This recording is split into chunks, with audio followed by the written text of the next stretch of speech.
Hello and welcome back to another popcorn chat. I hope you guys are doing well.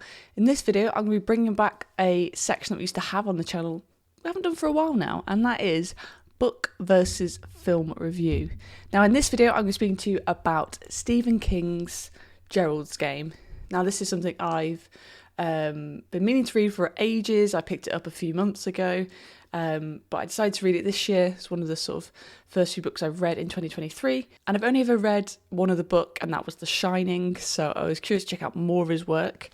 So yeah, this is going to be a comparison between the book of Stephen King's Gerald's Game and the film that came out in 2017. So my relationship with this story is that I actually saw the film back when it came out in 2017 when it was released on Netflix. And hindsight's a great thing because I had no real idea that it was actually Mike Flanagan.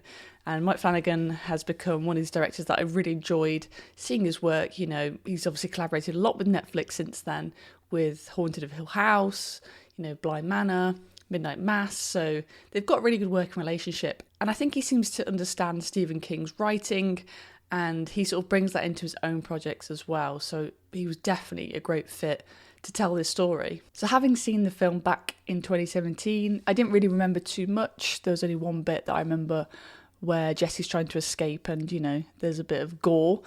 But generally, I didn't really remember the rest of the story, so it felt quite new to go into this and sort of pick it up again. So generally, it felt like a new story to me.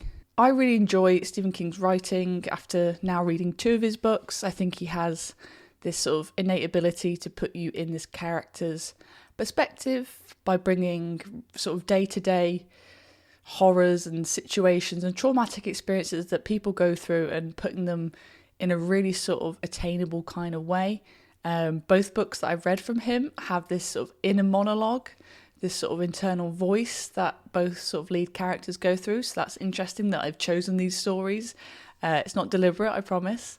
But I think he's really great at sort of capturing horror, very much human experiences, and he manages to capture that in whatever genre he chooses to write. So the book itself, it isn't too long. It does sort of maybe linger on a little too much. I could have done with that last sort of section either being quicker or, not there.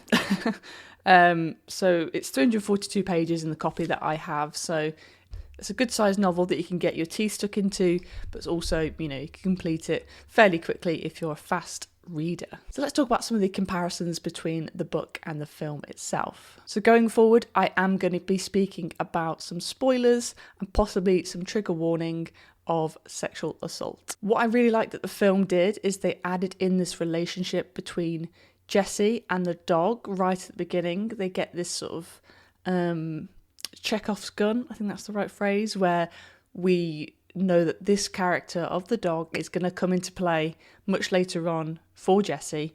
So it's great to see that relationship bonded. I don't think that happens in the book, so I liked that addition.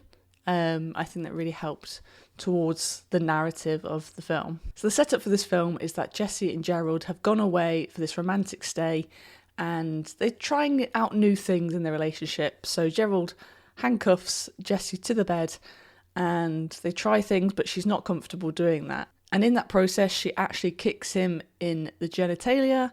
However, in the film, she actually bites him on the lip, which is different. I'm not sure why they did that, but it was an interesting sort of plot point to change. But it didn't really affect the story. Maybe the book has a bit more of a, I don't know, it has something more behind it, sort of where she sort of injures him, I think, and causes the next sort of domino effect on her journey. So from that point on, she's trapped, she's handcuffed to the bed, and this is when sort of madness starts to ensue, and she gets these internal voices. Now in the book, this is various characters within her life. However, in the film, they kind of keep it to two. They keep it to a version of herself, and then also we have Gerald.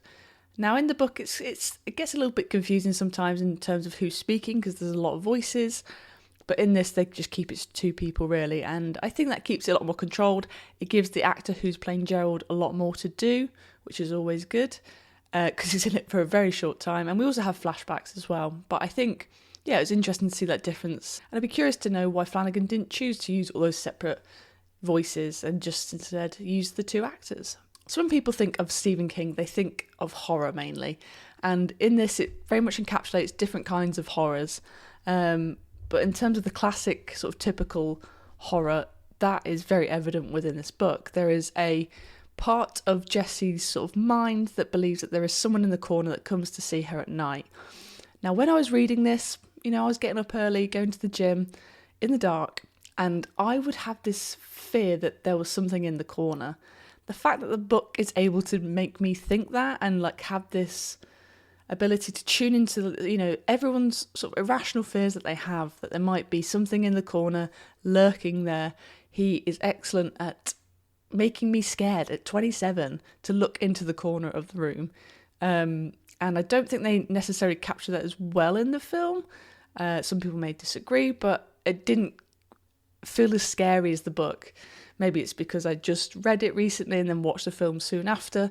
But for me, the book just felt so much more creepy and immersive in that experience of, you felt like Jessie in that moment. And I was feeling a bit scared for a few days after reading those few pages. Obviously, this book is very sort of heavy in terms of the topic, and what Jessie goes through, especially as a young girl, is very sort of, hard-hitting. And it's interesting in terms of the language that he uses in the description. Maybe it's too much at times for me in the book. I think it can get quite too graphic and too detailed.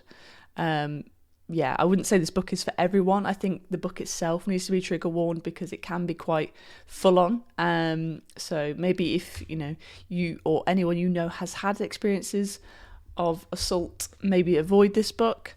The film handles it in a much better way, I would say, with a modern kind of lens. I think Mike Flanagan directs that and tells that narrative in as well a way as he could have in terms of the topic at hand. But yes, just bear that in mind. If you are looking to read Gerald's Game, just check if it's for you. So all in all, I did enjoy both. I think the book is excellent. Obviously, you're going to get a lot more description when it comes to storytelling within the book. It's just written really nicely, and you had that internal, especially in a narrative like this, when you are in the character's head. I think the book does an excellent job. But saying that, I think Mike Flanagan, who is now very formidable in terms of being a horror director, he did a great job, even, back in 2017. So if you want to read the book, or you want to watch the film, or you want to do both, definitely check them out. It's a really good adaptation from a book to a film. I'm sure Stephen King likes this one, actually, compared to some of them, and I think he likes Doctor Sleep, as we all know. But let me know if you guys have read it or you've watched the film. I'd love to hear your thoughts on both, and make sure to check it out if you haven't already. Hope you guys enjoyed this review of Stephen King's Gerald's Game. Hopefully you like these types of videos. I'm definitely reading a lot more, so I'm looking at doing some more book to film adaptations.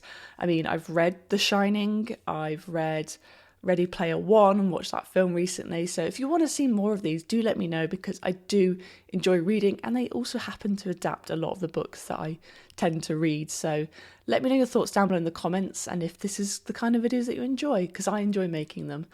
Thank you so much for watching, and I'll see you very soon for another popcorn chat.